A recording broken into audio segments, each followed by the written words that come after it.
and having to go through the process of what we had to go through with the school system. I can't even imagine what it would be like had those resources not been there. It's extremely difficult, initially on the family, first of all, when you find out, and then having to go through the many steps that you need to go through to get what the child needs, because it doesn't mean that the child can't learn. It just means that they have to learn differently. And that's one of the things that the school system provides very well. So I really want to commend all of the educators out there, because that's been difficult for me to have to deal with. And we're still navigating through this. And so when you said that it's wrong, it is just wrong. I have two bills that I have introduced. One of the bills is House Bill 598 that actually addresses the district scores and the school scores and how they're calculated with the value added. I have never been able to understand the whole point system that they use, and when they were asked, the answer just didn't make sense to me. Everywhere I go, y'all can tell if it's anything different, normally an A is 100. I've never seen an A be 200. And so my bill is actually addressing that to bring the points down to what they are in school. It doesn't make sense that we are actually asking kids really to make higher scores than what is asked for. It just doesn't make sense to me. So that bill addresses that issue, is addressing the scores that they use, which is what they use to determine whether or not a school is A, B, C, D, E, F, whatever. And so that bill will address that issue. House Bill 647 actually deals with the demographics of creating a new school district that says that the bill has to mirror the current district that is breaking away from. One of the things that really bothers me about this particular issue is the fact that it's not its own municipality.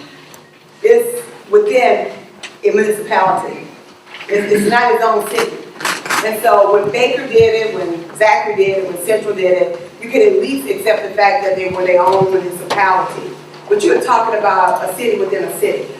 And so for that reason, I said that it needs to mirror the district that it's coming from. And so I'm very open for any suggestions or recommendations as it relates to amendments. The nice lady at the table just gave me a recommendation that I think that I will add to the bill that talks about in terms of being able to profit from this particular venture if it comes to pass. So anyway, I am open if there are any recommendations or suggestions to any of these bills. But when I looked at what was being done and what our children have been going through and what teachers have been going through and what's been forced upon us in terms of all the changes, nothing has been consistent. Once you get something in place, and once you kind of get the hang of something, then it changes all over again. I want to really bring some sense to the madness. And so that's what I have attempted to do, and I would be happy to answer any questions. Again, I want to thank each of you for being here, for your advocacy. That is so very important. The one thing that I cannot stress enough is to make sure that you call your legislator. And I always say, you know, people say, oh, I know who you are, but make sure they know who you are. Make sure your legislators know who you are and what's important to you and what you value and what you stand for, and that at the end of the day, you will be watching and you will be taking a look at what's going on. Make sure that you do that. I think that's really important.